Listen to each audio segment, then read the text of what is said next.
Do I qualify for maternity leave pay? How many holidays do I have left? How do I file expenses? For ops leaders tasked with delivering more for less, HR Harriet really is a silver bullet. Harriet delivers instant answers to employees on people and operational questions 24/7 across the business, eliminating unnecessary time spent on frustrating administrative tasks. Harriet is People Operations AI that makes every person in your company more productive and gives your ops and people teams their time back. Interested in increasing productivity and decreasing operational costs? Visit hrharriet.com. That's hrharriet.com and get Harriet working for you today.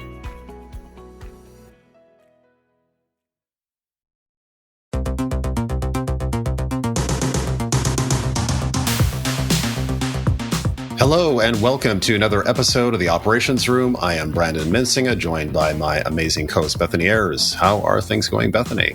Can we just say okay? Bit tired, really tired of traveling back and forth to Manchester, even though it's only week 3. Yeah, that's a lot of commuting. And by the way, this morning being a Friday, we have a tremendous amount of rain happening, so you can feel the pitter-patter as we speak right now, which is, it's not depressing, but it feels very moody, I would say. Mm-hmm. And like winter has come or is coming. I have my blanket on. I'm ready, tucked in for the winter now. Going into hibernation. Pretty much. I had a partial disaster this week commuting to Manchester because people go to Manchester for things. I guess like there's 2 football teams, there are concerts, there is just stuff, which meant this week the only affordable hotel I could do was a yotel without windows. A yotel. Aren't those like the little pods? This wasn't a little pod, but I was like, I'm not in my room much. How bad can it be to not have a window? And the answer is really bad. And I think it's the closest experience I will have to ever being in prison, hopefully. It's either a prison or it's yotel. You can't tell the difference. It was horrible. And they had sent me a note. It was more than £100 a night. And then they sent me a little thing of like, do you want to upgrade? You can upgrade to a window. And I was like, yeah, let me see about the upgrade. I have a window. £85 a night for an upgrade. For a window? For a window. Wow. So I was like, nope, no, I'll just sit in my prison. Even as you're expensing it to the company, you deserve the £85 window, or I suspect your company should be affording you that luxury. I feel like I'm up there a lot. It's pretty expensive. I try and keep myself around £100 a night. And 18 months ago, before the cost of living crisis and whatever else, and I guess more events happening in Manchester, I could find hotel rooms that were decent consistently around £85, £90 a night. And I have not adjusted. And so I'm like, ooh, 120. Ooh, that's a bit pricey. True. Rates have gone up. They have.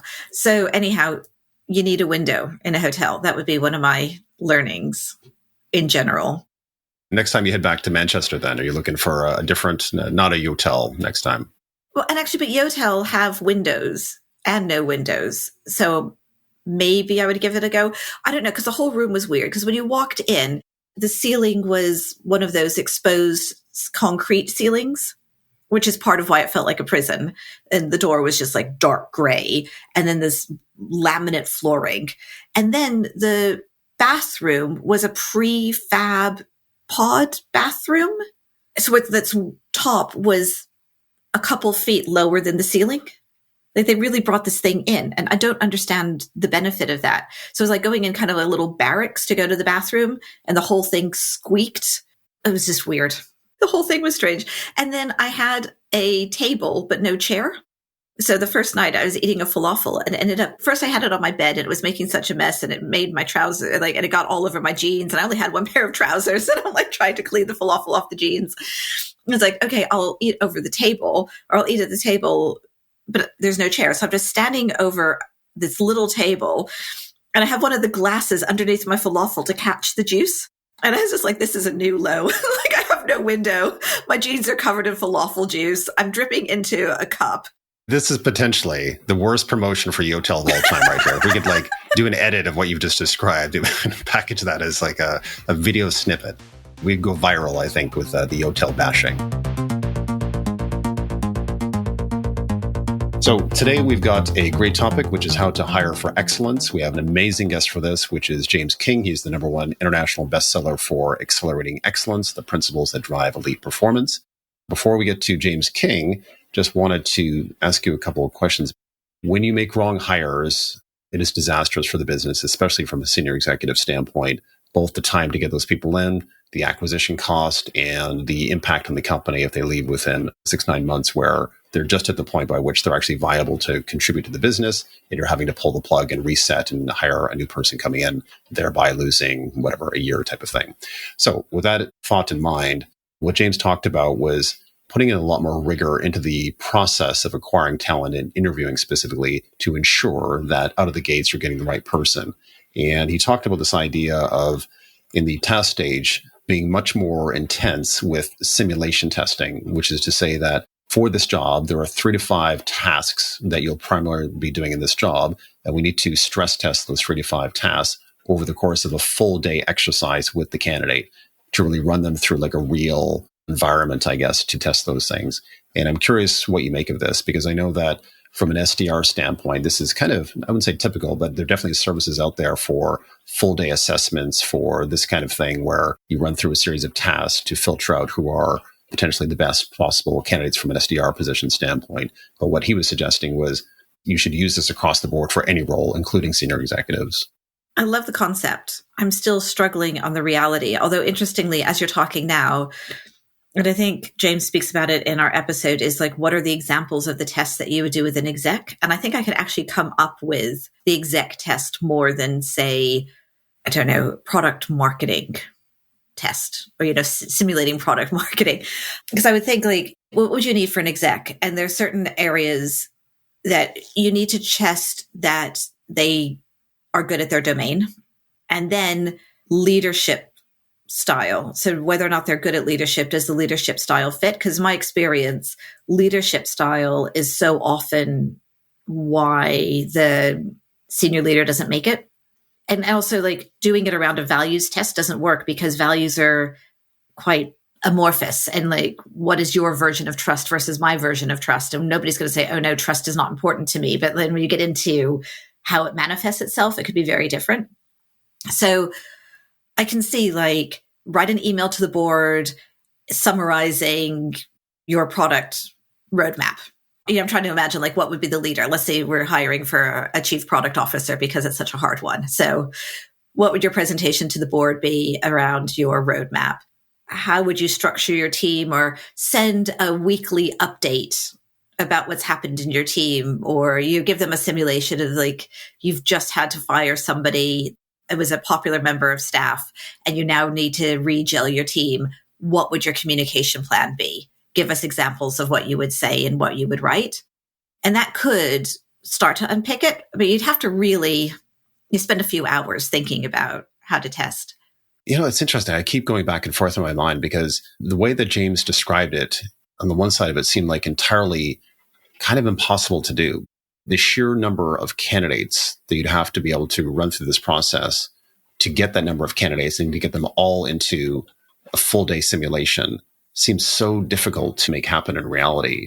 So there's that part of it. On the flip side, I also bought into his argument, which is like, it's not impossible. You can totally do it. You just have to have enough candidates that are interested in the role itself and in your company to want to do it for a full day in this case, and do the assessment.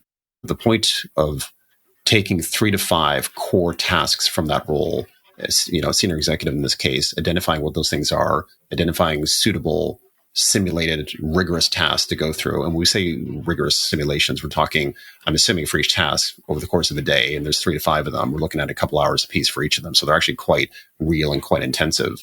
That seems very desirable to do, because, to his point, at the end of that day, you should have like a really rich understanding of that person in terms of applying tasks and stressors to them and how they respond, I suppose. I think the leadership style thing, I think, is way more difficult to figure out, like, what is a good 2-hour simulated exercise to understand that. So I took a aptitude test. I don't know. I took some sort of test around private equity. Like, do I have the right skills to be a private equity leader? Because it's like a recruiter that works on people moving from venture into PE. It was interesting. It was almost like the inbox exercise that you hear about for the fast track civil service in the UK. For those of you who don't know about it, for graduates who are entering the civil service in the UK, it's a really tiny acceptance rate, like 1 or 2% is very prestigious. And one of the exercises is an inbox. So you have a bunch of emails in effect, and how are you going to sort them? How do you prioritize? What are you going to do about all of them? And there's no obvious right answer, and you answer it, and then you either pass or you don't pass. Yeah. I mean, there's other parts to it, but that's that element of it. And this test that I took was similar. So it was like, you are concerned about the financial viability or a financial decision. What do you do? Like raise alarm bells, investigate yourself, blah, blah, blah. And there's like 4 different options. And some of the options for me sounded ridiculous. And then others were like, those both seem kind of okay. And you have to rank what you would do most to least likely. So I wonder if like an extended inbox exercise and then having the person explain their reasoning. And it's not just around the emails in your inbox, but also difficult situations that we deal with and how would you approach it? And so hirings and firings are critical, aligning teams, disagreeing with colleagues. I suspect from an executive standpoint, shaking out the bag of alignment with the CEO and the founder and the other executives in terms of the fit for that company, that team, as well as just the competence side, getting that done in a single day seems very useful to preempt any problems down the road, because I don't know what your hit rate, Bethany, has been for hiring senior executives and letting people go at that level. I think I'm in the 50-50, which is the industry standard. Yeah, which is what James seems to be trying to solve here.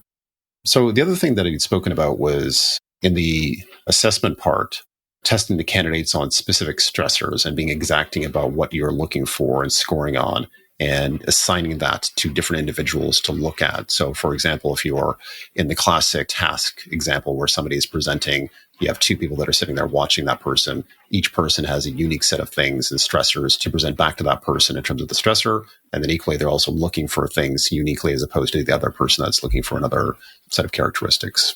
What's your take on that? I mean, that's just pretty standard, isn't it? Even if it's not an assessment day, if you have a nice recruitment process, you have scorecards, you know what you're looking for in different rounds, and people have those questions to look for. That doesn't seem unusual to me. The only difference is that we're doing these big assessment days. Which brings me to the last question. So the standard approach that I seem to take all the time for every hire is your talent acquisition screen. The hiring manager comes second. And then if they pass that stage, they go into the task, whatever the task is. And then there's a broader set of individuals that will interview that person. And then the last step is usually the ways of working / culture interview, and then hiring the person off the back of that. What do you think of that? Because that seems to be the default go-to. And with what James is suggesting, it's basically just taking that task component, I think, and just expanding that dramatically over a longer period of time with a lot more activity. And also, so I think it would probably be the screening, and then you don't have that second interview. You have a day, and then presumably at the end of the day, it's done. So there's no final interview either. So I'm assuming there's a screening before just going straight into an assessment day. I think it depends on the role. Like we've had loads of roles where that process that you described, which is similar one to that I've used, works absolutely fine. And there's no need to change it. So I think I would use it where needed, but not across the board, because it not only is it a lot of effort to think through an assessment day, it's a lot of pressure on the teams to have to take a day out and simulate everything and be part of this massive process. James's argument is that if you hire the right people, they love being part of the assessment days, both sides, but it's still a lot. Although if you add up all of the hours that 4-stage process takes up, it's just one day of a hit rather than lots of distraction hiring for multiple roles.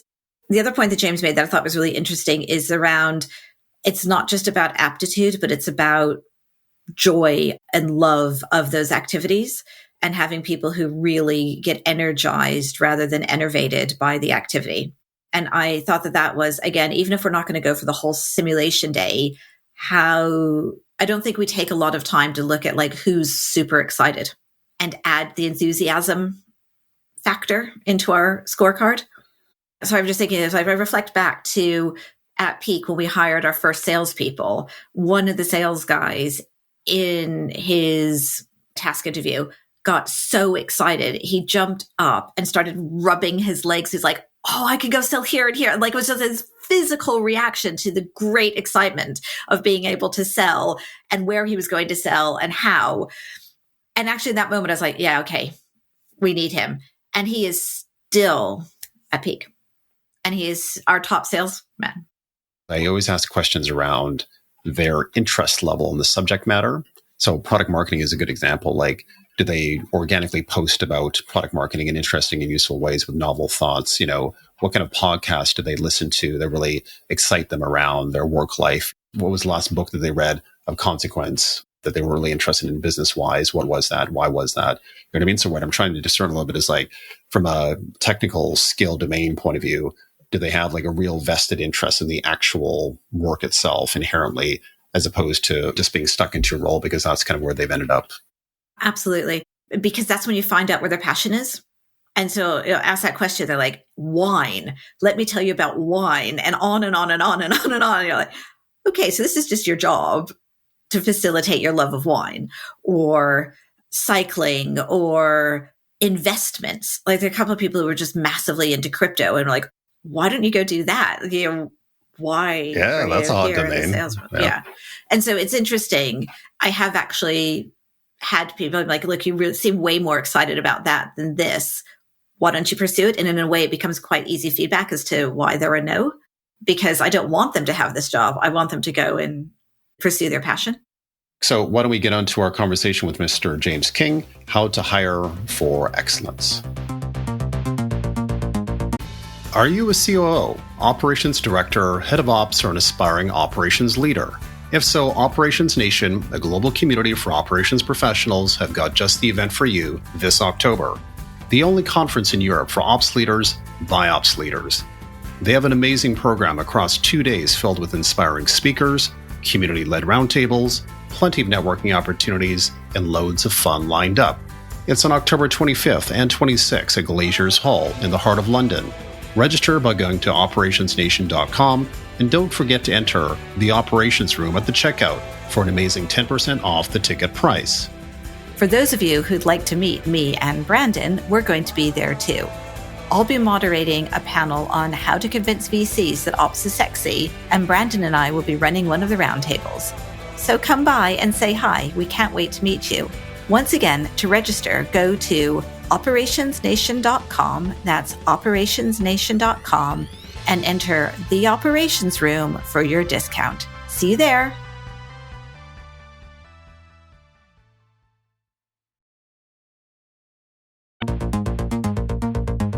What I love most about performance sciences is that traditionally science studies the average. First things you're taught on any science degree is how to delete what we call measurement error, which is like the outliers that risk messing up that data.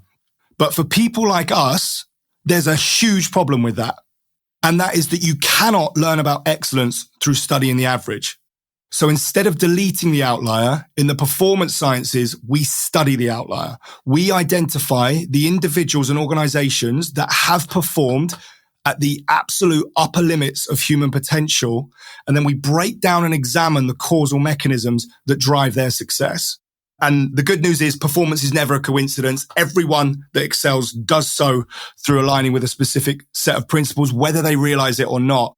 We know the scientific forces that drive success at the absolute foundation, which is talent identification, whether that's in you as a COO or identifying talent to solve the challenges and problems you're going to expose them to in the role. For me, the fundamentals of leadership management is that your role is to clearly understand the technical, psychological, and of course, I've done a lot of work in sport and the military, and the physical then comes in, but the demands that are going to be imposed on the people you lead, because it's then your job to identify people who have the hardware to meet those demands. And then you need to technically prepare them to build that capacity so that they can not just meet those demands, but do so with a bit of a buffer. So James, it sounds really easy the way you talk about it. So it's like identify the outliers, the top performers, figure out why they're good, and then figure out how to test for them. I find people fall over, me included, on how do you know what are the parts that matter for what's good. So let's take like an outstanding salesperson, because that's just a really easy one in a business context because they sell well. You can see their numbers. Therefore, they're outstanding. They're selling twice as much as everyone else. Then everybody looks at that outstanding sales performer, and then you come in with your own angle and bias. So the people who really care about activity will go, look, they do more activity than everyone else. The person who really cares about emotional resilience will say, look, they take no more often than anyone else. The person who cares about emotional EQ will say they have great relationships better than everyone else. And it might be that it's all three, or it might be that it's none of those, but it's everybody's bias. So how do you identify? You have a sweet spot. Just like a baseball bat has a location at which the ball will rebound at greater velocity than if struck at any other point, so do you, and so does everyone you lead and you bring into your organization. And to excel, the goals that you pursue and the way that you pursue them must align with this sweet spot. And your sweet spot is born from the qualities that make you unique. It's the intersection and convergence of three things. Your strengths, so these are the things that come naturally to you. Your interests, the things you're instinctually drawn to, and your values, the things that are most important to you. And when you pursue goals from the point at which these three things intersect, the magic happens. And we call this, by the way, concordant goals. So this is called self-concordance in the field of psychology. It's born out of what we call self-determination theory. And the secret behind concordant goals is that they activate your dopaminergic incentive reward system. So this is the evolutionary mechanism that enables you to move forward confidently and assertively in the face of adversity and overwhelming odds. So it's designed to move you along your path of maximal development. And when you pursue goals from your sweet spot, your brain gives you all the good chemicals. What this does is it enables you to access what I describe as psychological firepower. People talk about confidence, motivation, resilience. Okay, yeah, we know these are all the top level behaviors that will ultimately drive success across time. But the root cause in terms of activating those traits, the psychological firepower that, by the way, exists in everyone. There aren't people that lack this part of their brain. There are people who are pursuing goals that fail to ignite these traits in the first place. There aren't people that aren't born without the ability to be confident, be resilient, be motivated. All the things we want as a leader or a COO in our organization to see from the people we lead. This is where it really links to talent identification. I'm just going to very quickly go one level deeper in each of these areas, because this is where it gets really important. When you're designing your talent identification process, your objective is then obviously to identify performers who are concordant with the role you want them to perform. The first component of the three is your strengths. And the reason your strengths are so important, by the way, to pursue goals that leverage your strengths is that they'll dictate two things: your baseline ability and your responsiveness to training. So the question from a talent ID perspective is, what strengths do you need to excel in this role? Technically, so that's going to be different if you're an accountant or a salesperson, but there's going to be a set of technical skills there. Then there's going to be a set of psychological skills there in terms of introversion, extroversion, judging, perceiving, all the Myers-Briggs stuff. And then, of course, in sport, military, you have the physical aspect. But Beth, if we're pursuing the same goal and I have 6 months experience, you have 6 months experience, if you have more strengths than me, you might experience 50 breakthrough moments or units of progress over that 6 month period. And if I experience 30, then 2 years from now, you're going to be so far ahead of me, I'm never catching you up, no matter how hard I try. So the strengths are the key thing. The next part is the interests. So strengths will dictate the role you perform, but then your interests will dictate the area in which you perform it. So interests are the things we're instinctively drawn to. So for me, excellence, potential, talent, I didn't pick it. It picked me. I didn't get a say in this. I was just drawn to it. And they are so important because they dictate your ability to spend time and total immersion in a single specific area. So if you're sincerely interested in financial accounts, it's not hard to spend 3 days on end, 16 hours a day, churning through them. If you're not, then you got a big problem and you got to work with discipline and willpower. And across time, you're done. No one can win or excel across time on discipline or willpower. It's a terrible strategy. So those three pots make tremendous sense to me. And traditionally in hiring processes, you tend to do that. You look for the right strengths, you look for the right competencies, you look for the interest in the organization, the interest in what they do for a living, and you look for the values. Is there something from your background that you can tell us and tell our audience where here are some tricks of the trade in terms of how to think about strengths, how to think about interest, how to think about values? Stage one is you need to model excellence. So you need to identify individuals that are performing and are delivering in the way that you want them to deliver. You must do some research and collect some data in terms of what is unique about them. And that could be the back of the envelope version, if that's all the time you've got. That could be some psychological profiling. That could be getting a professional organization to run that assessment for you. But in effect, it's that stepping back and literally examining. So you take your outlier performers, you'd maybe do a cognitive test battery. And just like, you've got athletes on a pitch, it's quite clear that the physical strengths required to excel in basketball are very different from if you were a jockey. And it's exactly the same if you're an accountant or if you're in sales or if you're in HR. And you can screen the individuals in your organization via a cognitive test battery the exact same way you can screen the physical anthropometry of a professional athlete. And you can test all that very easily. I would definitely suggest Myers-Briggs Ocean from Psychological Strengths. There's a myriad of cognitive test batteries. So that's one angle to come at it. They're clinical, validated tools that will give you a picture of what excellence looks like to you based on who you perceive to be good in your organization. The next aspect to be is to quite simply, what do you want them to do? For instance, a COO, I've worked with lots of COOs and some of them are very different. And this for me is where if you're lost, this is the most simple thing to do. What are the 4 to 5 or even 3 to 5 things you want this individual to do well? Simplified simulations and get them to do it as part of the assessment process. I worked for a company called Codility that is a testing software for engineers as part of the hiring process. And because that was their background, they had a philosophy that basically every hire should be tested. And I love that philosophy. And I took that away with me for subsequent jobs. And so I have tests for SDRs, tests for salespeople. I have tests for Salesforce admins, etc. I don't have as great tests for execs just because I like a lot of soft skills. But despite doing the tests, I assume it weeds out the obvious no's, but it has not, I can't say hand on heart, produced better performers. Because it's one-dimensional. That's the point I'm trying to communicate. So I've talked to you about the lab-based tests, the cognitive test batteries. They're not the tests. So let me be clear. They are to understand what you are looking for.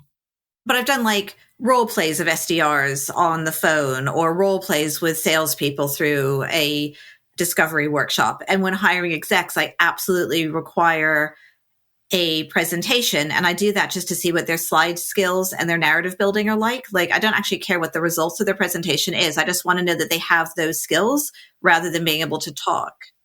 If you're doing that well and accurately, I guess what I'm saying is you're not. Well, I know. And I'm trying to figure out what I'm doing wrong. Like, it's easy to get rid of the runs that are obvious no's, but there are people who perform well on that test who do not then perform well in real life. And I'm trying to figure out where am I going wrong? So a few things you can do. One is when you're simulating, you have to simulate properly. You need role players and you need to task those role players with, okay, this is the stress I want you to put on this individual. And here's why. And here's what I want to see from that. The right candidate will do this. They won't do this. This is what excellence looks like. This is what mediocre looks like. This is what poor looks like. For me, it'd be looking at recreating the typical working day. So if the pipeline process is, okay, you need to generate and come to a conclusion of which people to approach to sell to. So that might be task 1. Get them to do it. Here's our database. Who would you tag? Why? And probe them, penetrate them. That's the first skill. Get them to do that. And then why? Examine the decision-making behind the outcomes.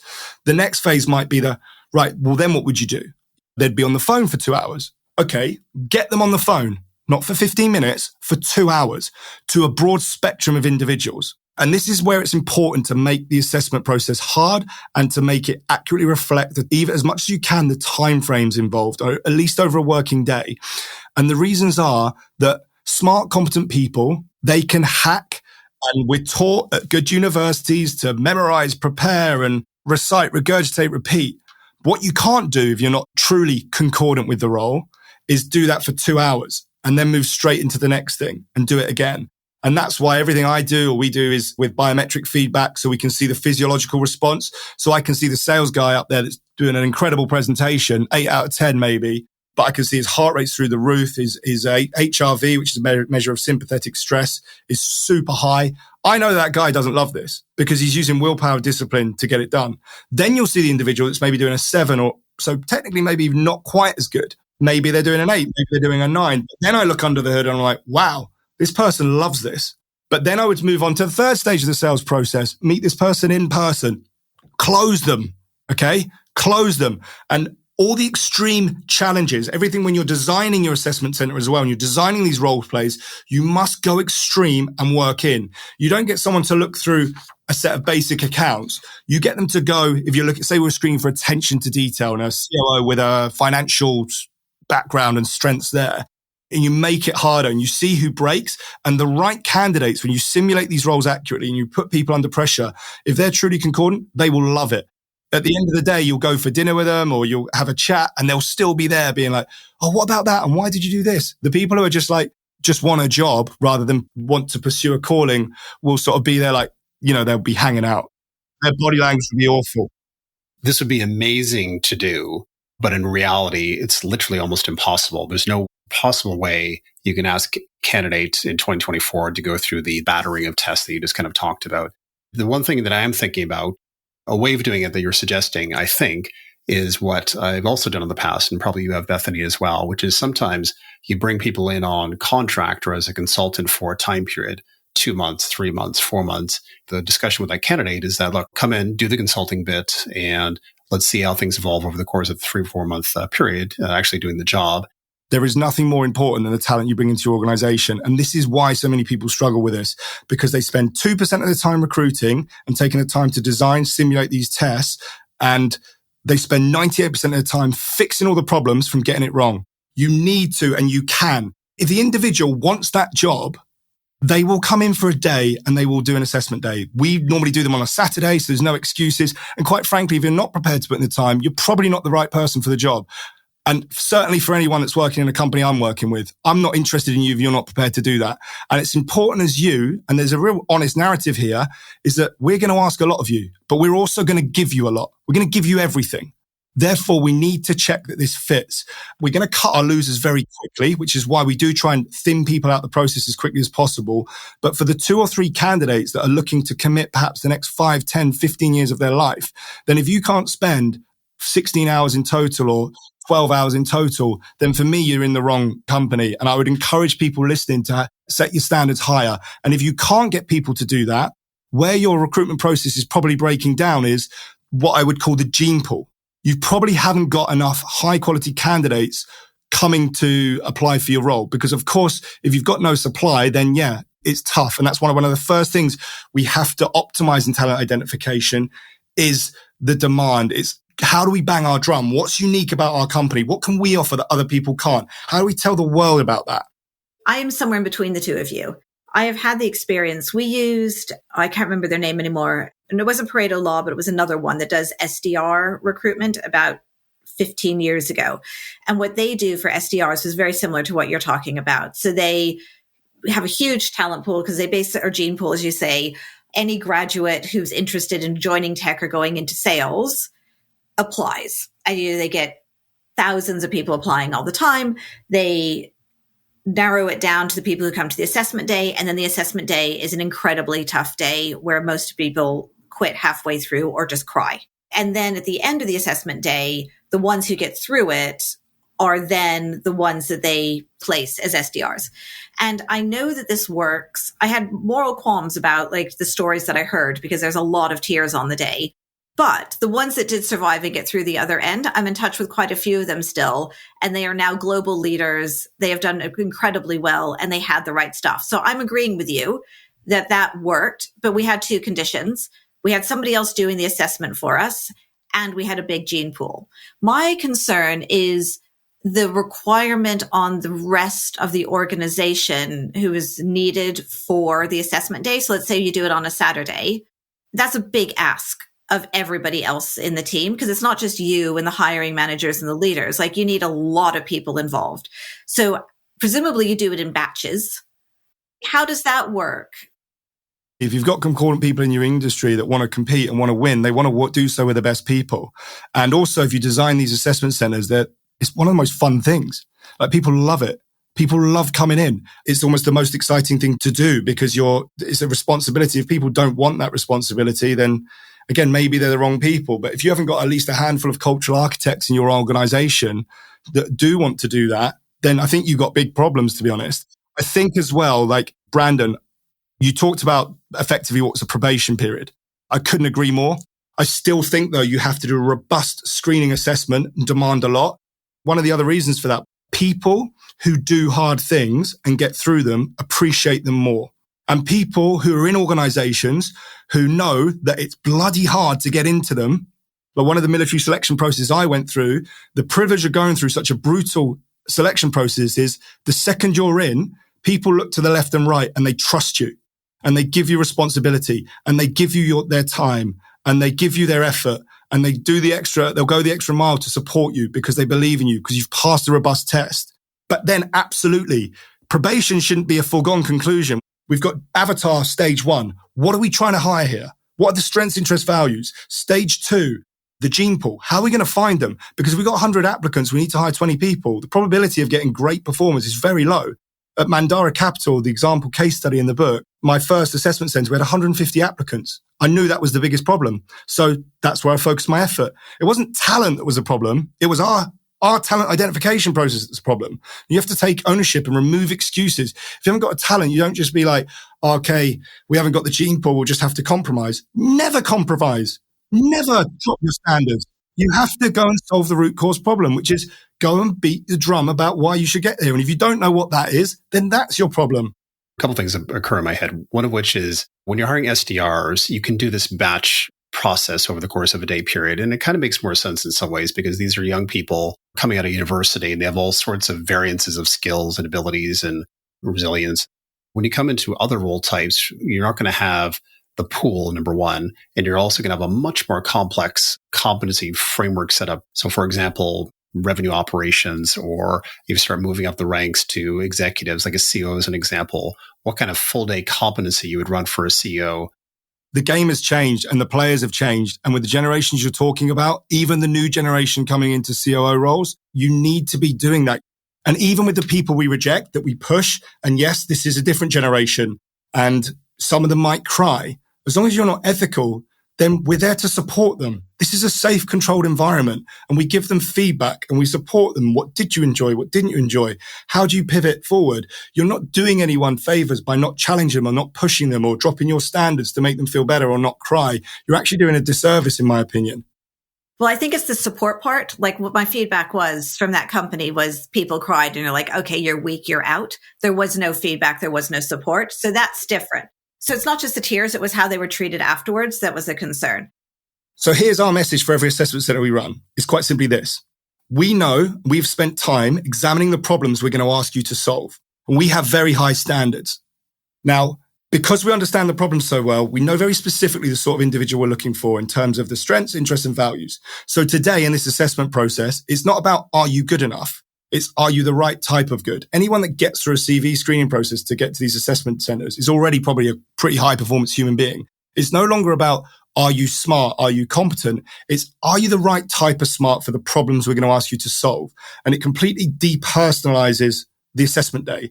And then we'd also caveat with like, look, you are looking at us today.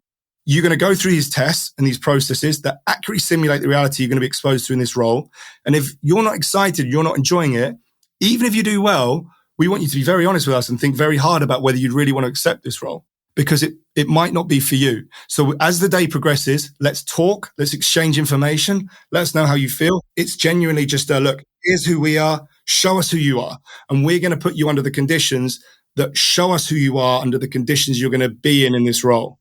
I'm going back to the practicalities again and the structure for the rest of the organization. So I get it for often what you're talking about, which is hiring lots of people. So you're hiring a lot of traders at the same time, or SDRs.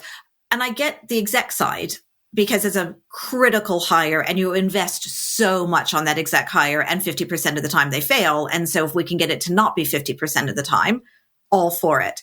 Where I struggle is fast moving company has a lot of hires and it's like 20 different roles. So it's not that you can send everybody to the same assessment day.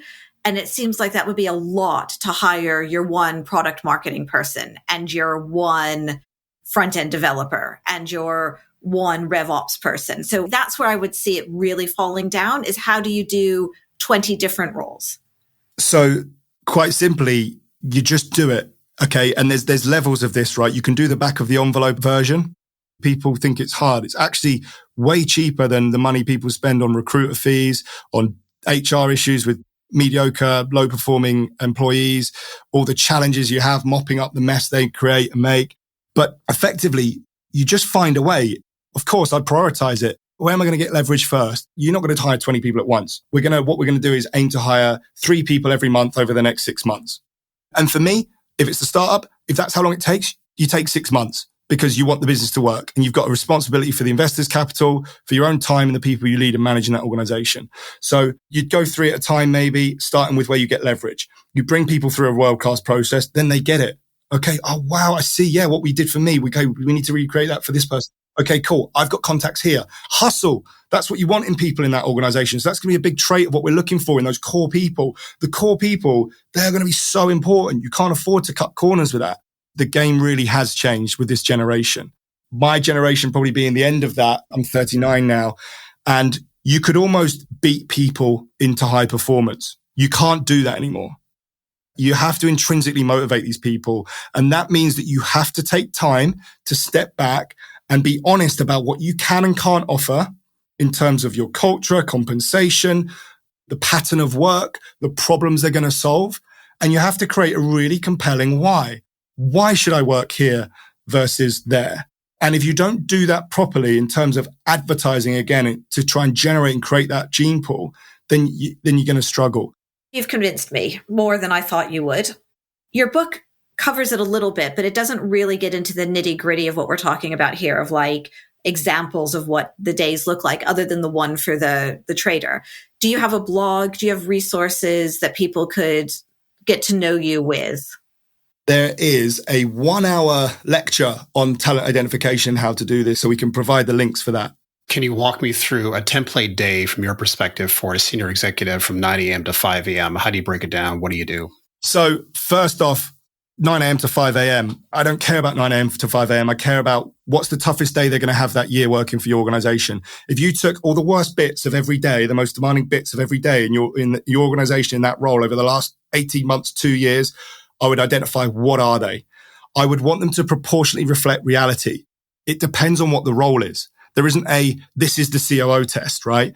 So I would look at, just like in tennis, there's 86% of points won, are won through the first serve, return serve, second serve. In that role, I would first have to understand what the first serve, return serve, and second serve is for that role.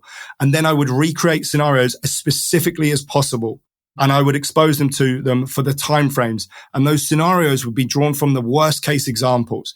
So the day that the company had a serious issue with investor relations and there was an emergency meeting with the board and you're leading it as CFO or COO, that's the conversation. And I'm playing this chairman there.